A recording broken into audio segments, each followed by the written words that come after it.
Likewise, if you look at our situation right now, if you look at the current state of our ummah, and by the way, another side note, when I say ummah, I don't want to externalize. You know, I say, it's the problem with the ummah, the ummah. It's me, it's my problem. The problem starts with me. So when I say ummah, the first person is me. Then I talk about you and then I talk about everyone else. So the Prophet said that this will happen to his ummah. That this will happen to his ummah. That his ummah will be, that people will attack the ummah like diners attack the dinner table. And the Sahaba were shocked. They're like, Ya Rasulullah, how can this be? We'll be so less in number that people will come and they will take our resources and they take everything from us. He said, no, you'll be great in numbers, huge, close to about 1.6 to 1.8 billion of you. But what's going to happen? You'll be like the foam on the sea. Lots of Muslims to say that we have 1.8 billion Muslims around the world, but extremely low quality Muslims. These are two number quality. Very poor quality Muslims, like the froth on the sea. That's what you will be like. And the Sahaba were shocked. And they said, but why will this be? He said, because of wahan. And they said, what's wahan? He said, Hubbud dunya wa karahiyat al-maut. You'll fall in love with this dunya and you'll hate death. You'll hate to die. And for a Muslim, how can he hate to die? He's going to go to Allah subhanahu wa ta'ala. He's going to go to Allah Azza wa Jal. He's going to meet his master. He's been waiting for this day that I want to meet my master. And so he will fall in love with the dunya. He doesn't want to let the dunya go, but he hates to die.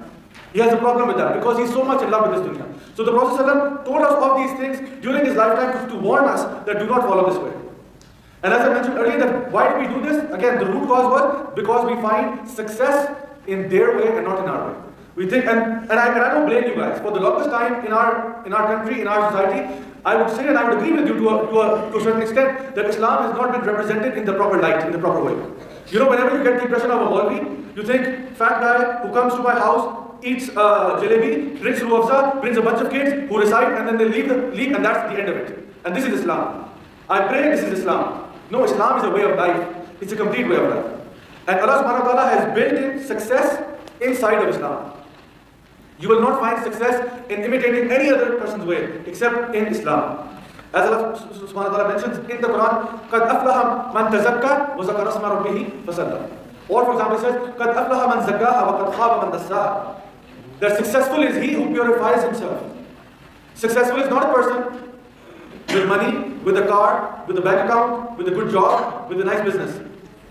Yes, he could be or could not be depending on if he has Islam or not. Because the criteria of success is the remembrance of Allah, is the zikr of Allah, is the purification of yourself. So I see sometimes aunties saying, MashaAllah, itna successful bacha. Oh, MashaAllah, dekhiye achhi job hai, gaadi hai, ye hai, wo hai, all of these things. Bishak, he never bows before Allah once, but she will say he's a successful person. Subhanallah. The guy does not put his head to the ground once and say, Subhana Rabbi al-Ala. And yet this auntie is saying, what a successful person. What will this auntie say when he will see the same person entering the fires of hell? How successful will he be despite his money, his wealth, his car and everything?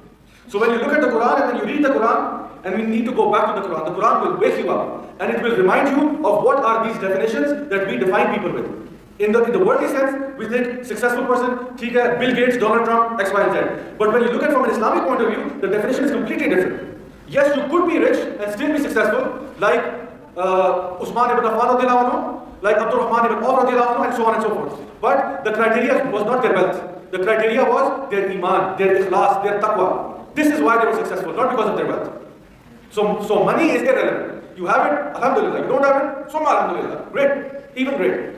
So when we hear the call coming from the masjid, the muazzin calling, saying, Hayya al-salah, hayya al, come to prayer, come to success. He's calling you towards success. So the muazzin is screaming on top of his lungs, come to prayer, come to success. Forget it. He's calling us 5 times a day, come to success, come to success. What does this mean? You want to be successful? Go to the masjid. And alhamdulillah, you are all here today. And by the way, one of my teachers while I was in the UAE, by the way, just to give you a brief intro of myself, because I wasn't introduced in the beginning, but I wasn't always, let's say, born with a beard, right? I had a very, very different lifestyle to the lifestyle I have now. I was involved in all sorts of things. And to sum it up, I'd say, been there, done that. No matter what you can give me of dunya, been there, done that. I can say that with full confidence. I was studying my bachelor's in computer science from the UK. I did my master's from the University of Canberra in Australia. And for 4 years, I was working in Dubai. And I saw the best and worst of everything. And on top of that, I saw the best and worst in Pakistan also with the kind of company I had. But I had to rewire myself, I had to reprogram myself. And I chose Islam. I was born in a Muslim family, but I had left Islam a long time ago. I had left far away from Islam. And then I deliberately made a conscious effort to get back on the deen. And that's another story for another day, another time, inshallah. But what I'm trying to say is that Allah subhanahu wa ta'ala is telling us what this success is. Allah subhanahu wa ta'ala is telling us that success is not in these things. And I can bear witness and I can testify to this. Having been part of that lifestyle and enjoyed all of those things, I know there is no khair in it. There is no sukoon in it. Because Allah subhanahu wa ta'ala has not put sukoon in these things. Allah subhanahu wa ta'ala says, Allah bi zikrillahi tatma'innul qulub. You will not find rest, you will not find tranquility, you will not find peace unless it's in the zikr of Allah subhanahu wa ta'ala. So no matter how much you want to earn, you want to do this and this and enjoy all of these things, I can guarantee you, sitting right here, I can guarantee you, you will not find any peace in these things. It's only a temporary escape. It's only, it's only an illusion. And I give this example often, that imagine a child who complains to his mother of a fever. Then, Mama, I have fever, fix me. And the mama says, Beta, here's a Panadol. So he takes a Panadol and he's fine. And then the next day, same child comes back again. He says, Mama, fix me, I have fever. She says, Beta, go Panadol. And the third day, and the fourth day, and the fifth day, and this keeps on going for a month.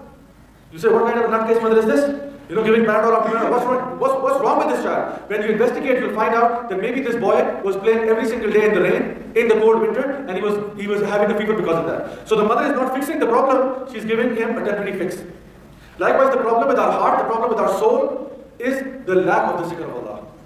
But what we do is, we listen to a song, Thoda Dil Behal Gaya, I feel good. But then what? Back to the same. You actually go and watch a movie, Thoda Dil Behal Gaya, then what? Back to the same one.